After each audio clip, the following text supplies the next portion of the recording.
ខ្ញុំបានធ្វើដំណើរទៅកាន់ទឹកជ្រោះលាក់ខ្លួននៅក្នុងខេត្តបាត់ដំបងដោយធ្វើការជិះគោយន្តកាត់ផុកផងកាត់អូផងនិងជួបឧបសគ្គជាច្រើនទៀតដើម្បីទៅកក់សក់ជាមួយទឹកជ្រោះហើយខ្ញុំអាចទៅកក់សក់ជាមួយនឹងទឹកជ្រោះបានមែនបងស៊ីងនឹងឲ្យលុយខ្ញុំចំនួន 10,000 រៀល Oh my god អ្នកនរគ្នា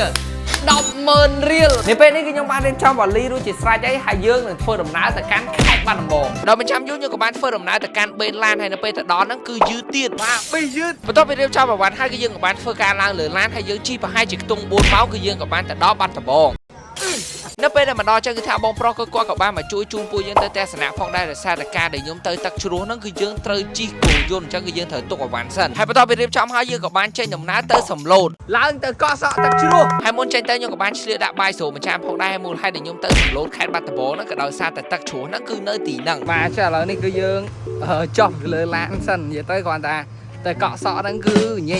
ហើយមូលហេតុដែលចុះហ្នឹងគឺថាផ្លូវឡានគឺពិបាកទៅខ្លាំងមែនតើដែលជាហេតុត្រូវខ្ញុំហ្នឹងគឺចាប់ផ្ដើមជិះគោយន្តវិញម្ដងថាជិះគោយន្តដើម្បីកក់សក់ទឹកជ្រោះហើយដល់ដំណើរការជិះគោយន្តនោះទើបអ្នកទាំងអស់គ្នាដឹងថាខ្ញុំលះបង់ខ្លាំងមែនតើដើម្បីទៅកក់សក់មួយទឹកជ្រោះយកលុយ 10,000 បងស៊ីងហ្នឹង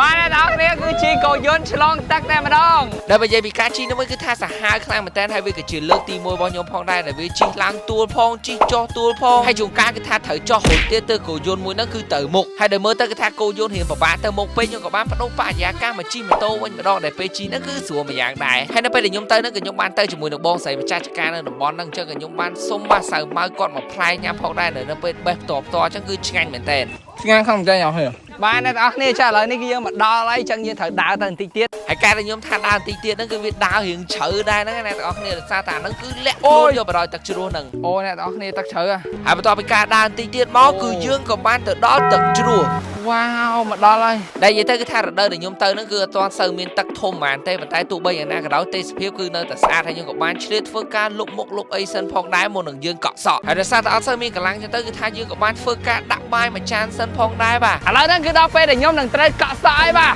នេះទឹកជ្រោះហើយចង់និយាយថានៅពេលដែលខ្ញុំដាក់ក្បាលចូលទឹកជ្រោះទៅគឺត្រជាក់ខ្លាំងមែនទែនដែលបន្តមកគឺថាខ្ញុំក៏បានធ្វើការចាប់ផ្ដើមកក់សក់តែម្ដងហើយដើម្បីការពារកុំឲ្យសាប៊ូចូលទៅក្នុងទឹកអញ្ចឹងខ្ញុំក៏បានដួសទឹកជ្រោះមួយខ្ទិលយកទៅលាងក្បាលនៅខាងក្រៅផងដែរអញ្ចឹងបេសកកម្មរបស់យើងគឺជោគជ័យតែមុនពេលដែលខ្ញុំទៅយកលុយ 10,000 រៀលពីបងស៊ីងគឺខ្ញុំក៏ចង់ប្រាប់អ្នកទាំងអស់គ្នាពីសាប៊ូកក់សក់ដែលខ្ញុំបានប្រើប្រាស់នឹងសិនផងដែរនៅពេលដែលធ្វើដំណើរក្រៅកណ្ដាលថ្ងៃចឹងសាប៊ូកក់សក់ដែលខ្ញុំប្រើប្រាស់គឺជា Clear Man 2 in 1 ដែលសារតែនៅក្នុងហ្នឹងគឺគេមានជាសាប៊ូកក់សក់ហើយគឺគេមានក្រែមបន្ទន់សក់ទៀតសម្រាប់ Clear Man 2 in 1 នេះផងដែរគឺនឹងជួយសម្អាតអង្កែសម្អាតជាតិខ្លាញ់ធ្វើឲ្យសក់ទៅរលាស់គត់ទាំងពីរហើយអ្វីដែលកាន់តែពិសេសគឺស័ក្តិសមបំផុតសម្រាប់បងប្អូនដែលគាត់ចូលចិត្តលេងម៉ូតសក់ជាមួយនឹង Clear Man 2 in 1 នេះផងដែរគឺនឹងផ្ដល់ទំនុកចិត្តជូនអ្នកទាំងអស់គ្នា 100% តែម្ដងហើយអ្វីដែលពិសេសនៅពេលដែលកក់ហើយគឺត្រជាក់ក្បាលទៀតបាទចាឥឡូវនេះគឺខ្ញុំកក់សក់ហើយឯបាទសុំលុយ 10,000 រៀល